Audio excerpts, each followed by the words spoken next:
కత్తి పట్టినవాడు కత్తితోనే పోయినట్టు lucky number పట్టినవాడు సరిగ్గా అదే నెంబర్తో పోతాడా? లక్కు కూడా ఒక్కోసారి ప్రాణాలు తీస్తుందా? న్యూమరాలజీపై అంత నమ్మకం ఉన్న గుజరాత్ మాజీ సీఎం విజయ్ రూపానీ విషయమే ఇందుకు ఉదాహరణగా నిలుస్తోందా అంటే అవుననే తెలుస్తోంది. మీకు తెలుసా, విజయ్ రూపానీ లక్కీ నెంబర్ 12.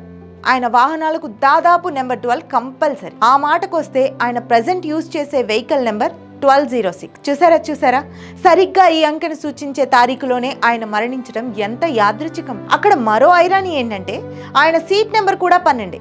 అంటే ఒకప్పుడు ఆయన్ని అందరంత ఎత్తులకు తీసుకెళ్లిన నెంబరే నేడు ఆయన్ని అందనంత లోకాలకు తీసుకెళ్లిపోయింది. అలాంటప్పుడు ఇక లక్కీ నెంబర్ కోసం వెంపర్లాడడంలో అర్థమేముంది? అసలు లక్కీ నెంబర్ల కోసం పాకులాట ఒక ప్రహసనం.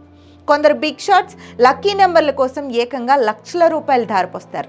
మరి విజయ్ రూపానీ ఈ నెంబర్ల కోసం ఎంత మొత్తం వెచ్చించారో తెలియదు, కానీ పాపం ఆ లక్కీ నెంబరే ఆయన పాలిట అన్లక్కీ నెంబర్గా మారిందని ఆయన ప్రయాణ తేదీ, సీట్ నెంబర్ చెప్తోంది మనకి.